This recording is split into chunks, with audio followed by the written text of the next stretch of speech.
प्रिय विद्यार्थियों, वंदे मातरम। भाटिया आश्रम के YouTube प्लेटफॉर्म पर आप सभी का स्वागत है।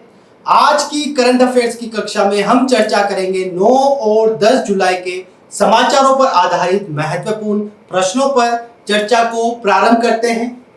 पहला प्रश्न है, हाल ही में केंद्रीय मंत्री परिषद का विस्तार किया गया, इस संदर्भ में कौन सा युग्म असंगत है, असुमेलित है?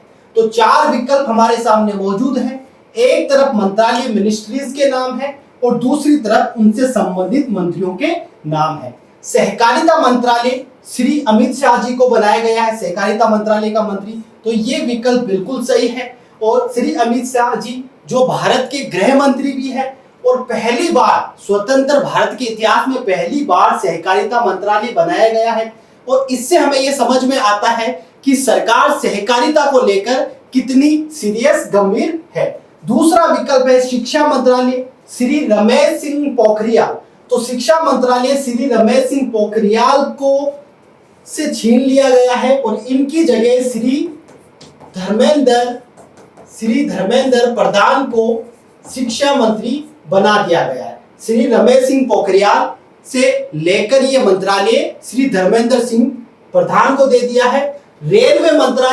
रेलवे मंत्रालय श्री अश्विनी वैष्णव को दिया गया है और श्री अश्विनी वैष्णव जो है वो IAS ऑफिसर भी रहे हैं। और नरेंद्र मोदी सरकार की मंत्री परिषद की जो एक विशेषता है, वो विशेषता यह है कि इनकी मंत्री परिषद में IAS ब्यूरोक्रेट्स की भरमार है। नागरिक उड्डयन मंत्रालय श्री ज्योतिरादित्य सिंधिया को दिया गया है। और इसके साथ कुछ और मंत्रालयों पर बात करें तो सामाजिक न्याय एवं अधिकारिता मंत्रालय वीरेंद्र कुमार को दिया गया है। पहले ये मिनिस्ट्री थी थावरचंद गहलोत के पास, अब थावरचंद गहलोत को कर्नाटक का गवर्नर बना दिया है, राज्यपाल बना दिया है। कानून एवं न्याय मंत्रालय किरेन रिजिजू को दिया गया है। स्वास्थ्य एवं परिवार कल्याण मंत्रालय, तो ये मिनिस्ट्री कोरोना के समय काफी महत्वपूर्ण है। स्वास्थ्य एवं परिवार कल्याण मंत्रालय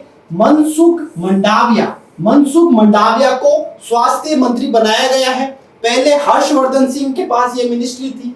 पर्यावरण वन जलवायु परिवर्तन मंत्रालय भूपेंद्र यादव को दिया गया है और श्री अनुराग सिंह ठाकुर को युवा एवं खेल मंत्रालय दिए गए हैं। तो कुल मिलाकर 43 मंत्रियों ने राष्ट्रपति के समक्ष शपथ ली है और प्रधानमंत्री की मंत्री परिषद का विस्तार हुआ है। कुछ अनुच्छेदों पर बात करें तो संविधान का अनुच्छेद 74 ये बात करता है राष्ट्रपति को कार्य में सलाह देने के लिए एक मंत्री परिषद होगी और उस मंत्री परिषद का जो प्रधान होगा वो प्राइम मिनिस्टर, प्रधानमंत्री होता है। अनुच्छेद 75 एक कहता है प्रधानमंत्री की नियुक्ति कौन करेगा? प्रधानमंत्री की नियुक्ति करेगा राष्ट्रपति और अन्य मंत्रियों की नियुक्ति राष्ट्रपति करेगा प्रधानमंत्री की सलाह पर। जो अब ये मंत्री परिषद का विस्तार किया गया है, इसमें जो नए मंत्री बनाए गए हैं प्रधानमंत्री की सलाह पर बनाए गए हैं। और इसके साथ एक महत्वपूर्ण तथ्य पर हम बात करें जो बार बार एग्जाम में पूछ लिया जाता है कि किसी भी मंत्री परिषद में मंत्रियों की अधिकतम संख्या कितनी हो सकती है? तो मंत्रियों की अधिकतम संख्या जो है 91वां संविधान संशोधन 2003 में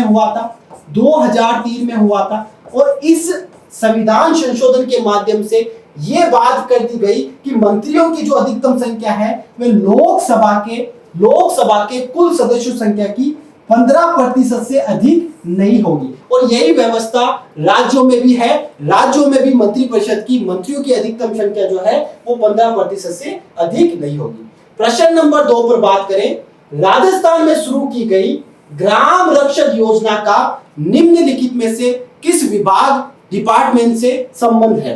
पुलिस विभाग, स्वास्थ्य विभाग, पंचायती राज विभाग या फिर शिक्षा विभाग? तो इस योजना को राजस्थान के पुलिस डिपार्टमेंट ने शुरू किया है। ग्राम रक्षक योजना को पुलिस विभाग के डीजीपी ML लाठर ने 9 जुलाई 2021 को ग्राम रक्षक योजना को शुरू किया है। इस योजना का जो मूल मकसद है, उद्देश्य है, वो गांवों में कानून व्यवस्था को बनाना, अपराधों को रोकना और सामुदायिक पुलिस व्यवस्था को आगे बढ़ाना ताकि जो पुलिस के मध्य और आम आदमियों के मध्य जो संशय है, विवाद है, तनाव होता है, अंतराल होता है, उसको खत्म किया जा सके। इस योजना के कुछ मुख्य बिंदुओं पर बात करें तो प्रत्येक गांव में ग्राम रक्षकों की नियुक्ति की जाएगी। 38,934 राजस्व आबाद गांवों में ग्राम रक्षकों की नियुक्ति की जाएगी और ये नियुक्ति होगी अवैतनिक स्वयं सेवक को 2 वर्षों के लिए, यानी कि वॉलेंटियरली 2 सालों तक कोई व्यक्ति ग्राम रक्षक के तौर पर पुलिस की सहायता कर सकता है। कौन इसके लिए पात्र होगा? 8वीं कक्षा पास की हो, 8वीं कक्षा पास की हो, किसी राजनीतिक दल से, पॉलिटिकल पार्टी से उसका संबंध नहीं हो और उसकी आयु जो है, उम्र जो है 40 से 55 वर्ष के मध्य हो। तो 40 से 55 वर्ष के मध्य उसकी उम्र होनी चाहिए, किसी पॉलिटिकल पार्टी से उसका संबंध नहीं होना चाहिए और कम से कम 8वीं कक्षा उसने उत्तीर्ण की है, तो वो ग्राम रक्षक नियुक्त किया जा सकता है। Rajasthan police act 2007, Rajasthan police act amendment अध्यादेश 2020 के तहत ये योजना आगे बढ़ाई जा रही है ताकि गांवों में कानून व्यवस्था को बेहतर किया जा सके। प्रश्न 3 है, वीरभद्र सिंह जिनका हाल ही में निधन हो गया, किस राज्य के 6 बार मुख्यमंत्री रहे? हिमाचल प्रदेश, उत्तराखंड, छत्तीसगढ़ या फिर यूपी उत्तर प्रदेश? तो हिमाचल प्रदेश के 6 बार मुख्यमंत्री रहे वीरभद्र सिंह और वीरभद्र सिंह का जिस पॉलिटिकल पार्टी से संबंध है वह पॉलिटिकल पार्टी है, भारत की सबसे पुरानी पॉलिटिकल पार्टी कांग्रेस से इनका संबंध रहा है। और यूपीए सरकार में प्रधानमंत्री मनमोहन सिंह की सरकार में इनके पास इस्पात मंत्रालय था, इस्पात मंत्रालय था। मुख्यमंत्रियों को लेकर एक इंपॉर्टेंट तथ्य पर अगर हम बात करें कि भारतवर्ष में किस राज्य में या किस व्यक्ति ने सबसे अधिक लंबे समय तक मुख्यमंत्री का जो है पद ग्रहण किया है, तो सिक्किम के पवन कुमार चामलिंग, पवन कुमार चामलिंग भारतवर्ष में सबसे अधिक समय तक मुख्यमंत्री रहने वाले व्यक्ति है। और इन्होंने ओडिशा के मुख्यमंत्री ज्योति बसु का रिकॉर्ड तोड़ा था। प्रश्न नंबर 4 पर बात करें, हाल ही में समान सिविल संहिता यूसीसी यूनिफॉर्म सिविल कोड की चर्चा हुई। संविधान का कौन सा आर्टिकल, अनुच्छेद इसकी बात करता है? अनुच्छेद 42 बात करता है कर्मकारों के लिए न्यायोचित उचित दशा देना या फिर प्रसूति सहायता की बात करता है, प्रसूति सहायता की बात करता है। तो प्रसूति को लेकर, गर्भावस्था को लेकर जितनी भी राज्यों की सरकारों की योजनाएं चलती हैं उसका संवैधानिक आधार अनुच्छेद 42 है। अनुच्छेद 43 कहता है कर्मकारों के लिए निर्वाह मजदूरी, यानी कि जो व्यक्ति काम कर रहा है उसे कम से कम जीवन यापन के लिए मजदूरी दी जानी चाहिए। अनुच्छेद 43 ये बात करता है। और अनुच्छेद 44 यूसीसी समान सिविल संहिता की बात करता है। अनुच्छेद 45 बात करता है 6 वर्ष से कम उम्र के बच्चों को शिक्षा और उसके प्रारंभिक बचपन की देखभाल का जो दायित्व है वो किसका है? राज्यों का है, राज्यों का है। इसीलिए राज्य क्या करते हैं? आंगनवाड़ी के तहत शिक्षा उपलब्ध करवाते हैं बच्चों को। तो अनुच्छेद 44 पर बात करें, अनुच्छेद 44 पर बात करें तो समान सिविल संहिता की बात करता है। समान सिविल संहिता होती क्या है? एक पंथ निरपेक्ष कानून होता है जो सभी पंथ के लोगों के लिए समान रूप से लागू होता है। किसी भी धर्म मजहब को आधार नहीं माना जाता। कानून की नजर में सभी व्यक्ति, सभी नागरिक जो है वो समान होते हैं। और समान सिविल संहिता की बात इसलिए कर रहे हैं हम, दिल्ली हाई कोर्ट ने अभी एक अपने तलाक के मामले में एक फैसला सुनाया और भारत को और पूरी तमाम राज्य सरकारों को यह कहा कि समान सिविल संहिता को लागू करने का वक्त अब आ चुका है। और समान सिविल संहिता की जो दिक्कतें हैं वो विवाह, तलाक और गोद प्रथा को लेकर है।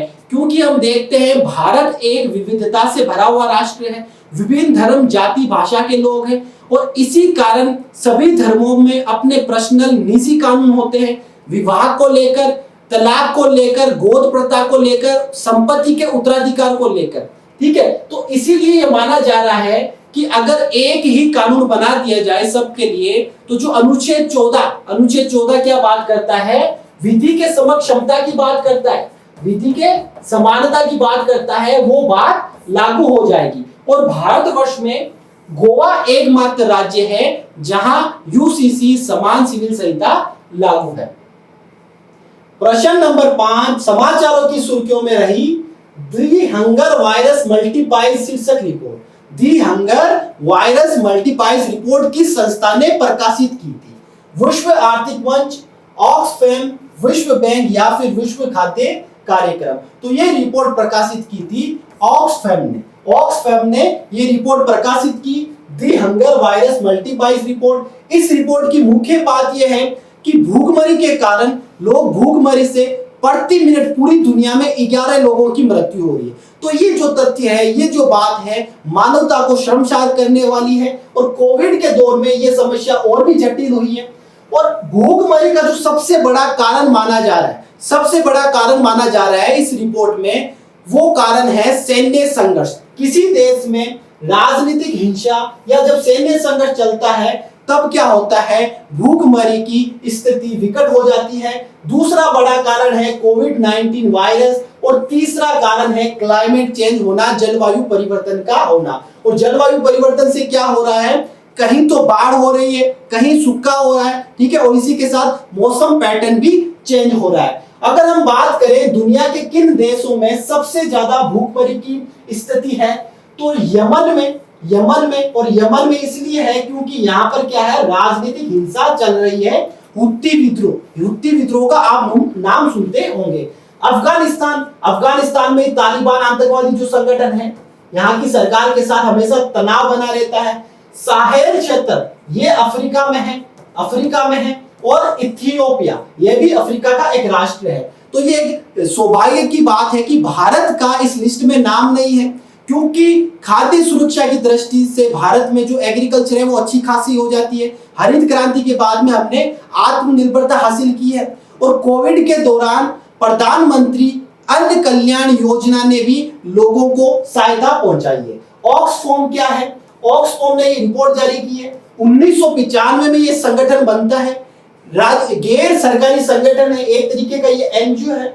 इसका जो उद्देश्य है पूरी दुनिया में गरीबी को खत्म करना है, भूखमरी को खत्म करना है और जो असमानता अन्याय है उसको भी खत्म करना है। इसका हेडक्वार्टर अफ्रीकी राष्ट्र केन्या की राजधानी नैरोबी में है। इसके साथ ये आय असमानता रिपोर्ट भी प्रकाशित करता है।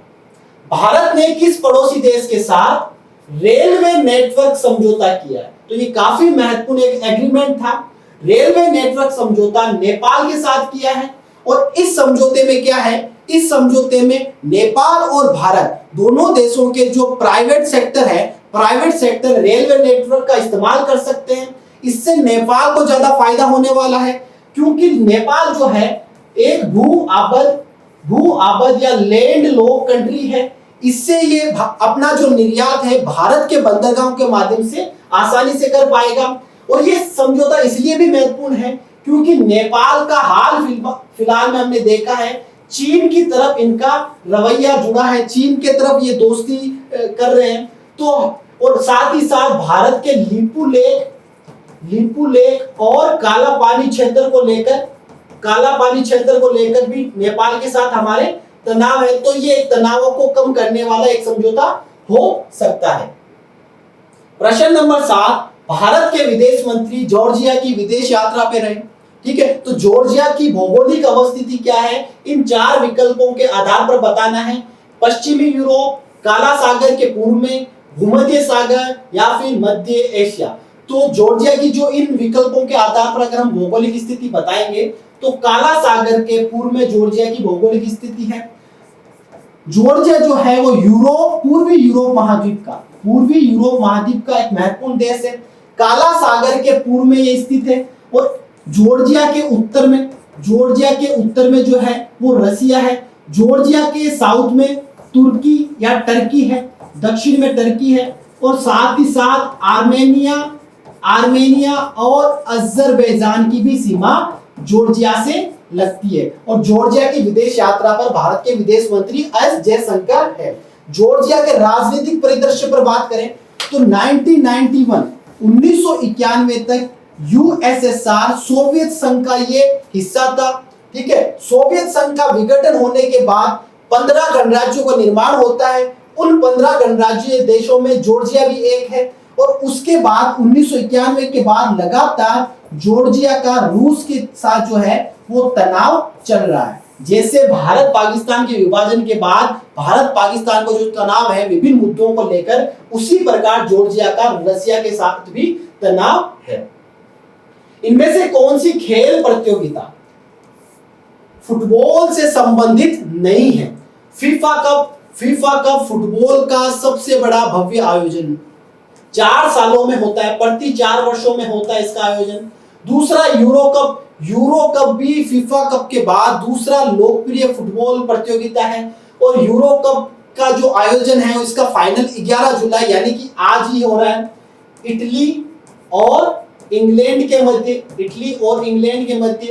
कोपा अमेरिका कप ये भी फुटबॉल से संबंधित है और इसका जो फाइनल खेला जा रहा है वो ब्राजील और अर्जेंटीना के मध्य खेला जा रहा है। और कोपा अमेरिका कप का इसलिए जिक्र हो रहा है, ब्राजील के स्टार खिलाड़ी नेमार और अर्जेंटीना के स्टार खिलाड़ी लियोनेल मेसी के बीच एक लड़ाई, एक जंग, एक रिवैल्वरी देखने को मिलेगी। तो इस प्रश्न का सही जवाब होगा विकल्प डी, विंबलडन। ये टेनिस प्रतियोगिता है, सबसे पुरानी टेनिस प्रतियोगिता, और इसका जो फाइनल खेला जाना है वो सर्बिया के और इटली के खिलाड़ी के बीच में खेला जाना है, सर्बिया के नोवाक जोकोविच। नेक्स्ट प्रश्न पर चलें। प्रतिवर्ष विश्व जनसंख्या दिवस कब मनाया जाता है? तो प्रतिवर्ष 11 जुलाई को विश्व जनसंख्या दिवस बनाया जाता है। और इस जनसंख्या दिवस के बनाने का उद्देश्य क्या है? जनसंख्या को लेकर, पॉपुलेशन कंट्रोल को लेकर एक अवेयरनेस, जागरूकता फैलाना, ताकि जनसंख्या वृद्धि के कारण एक भीड़ का निर्माण ना हो जिससे कि संसाधनों पर दबाव न आए। तो 11 जुलाई 1989 से प्रतिवर्ष 11 जुलाई को विश्व जनसंख्या दिवस मनाया जा रहा है। यूएनडीपी संयुक्त राष्ट्र विकास कार्यक्रम द्वारा ये दिवस मनाया जाता है। और यूएनडीपी क्या करती है? एचडीआई जारी करती है, मानव विकास सूचकांक प्रतिवर्ष जारी करती है, ह्यूमन डेवलपमेंट इंडेक्स जारी करती है। और इस इंडेक्स से पता चलता है कि किसी देश में मानव विकास की स्थिति क्या है, मानव में कुछ डेवलपमेंट हो रहा है, वो स्किल प्राप्त कर रहा है, या फिर वो एक भीड़ का हिस्सा बन रहा है। मानव विकास सूचकांक जो है वो 3 पैमानों पर जारी करता है। जीवन प्रत्याशा, किसी भी देश में कितनी उम्र तक लोग जी रहे हैं। प्रति व्यक्ति आय, कोई व्यक्ति कितना कमा रहा है। और साक्षरता, कितना पढ़ा लिखा है। और एचडीआई में अगर भारत की बात करें 2020 में हमारी स्थिति काफी खराब है, यानी कि मानव सूचकांक जो हमारा है वो 131वीं रैंकिंग है। 131वीं रैंकिंग भारतवर्ष की है। अंतिम प्रश्न, खबरों में आई मिताली राज का संबंध किस खेल से है? तो मिताली राज का संबंध है क्रिकेट से। और मिताली राज ने ये बता दिया कि जो आलोचना होती है उस आलोचना का, उस बुराई का जो जवाब है वो अपने काम से दिया जाता है। मिताली राज ने हालिया इंग्लैंड के खिलाफ औसत 103 की औसत से रन बनाए, ठीक है, और 8वीं बार पहली रैंक हासिल की क्रिकेट में, वनडे क्रिकेट के इतिहास में पहली रैंक हासिल कर ली। और साथ ही साथ तीनों फॉर्मेट में, T20, वनडे और टेस्ट में सबसे अधिक रन बनाने वाली महिला खिलाड़ी बन गई मिताली राज। और सबसे अधिक समय तक क्रिकेट खेलने वाली महिला खिलाड़ी बन गई। और क्रिकेट के इतिहास में एक और बात करें, गॉड ऑफ क्रिकेट के भगवान सचिन तेंदुलकर के बाद दूसरी क्रिकेटर है जिसने सबसे लंबी अवधि तक क्रिकेट को खेला है, 22 साल से ज्यादा की एक लंबी अवधि तक खेला है। और मिताली राज का संबंध जो है राजस्थान के जोधपुर से भी रहा है, क्लास को विराम देते हैं। जय हिंद, जय भारत।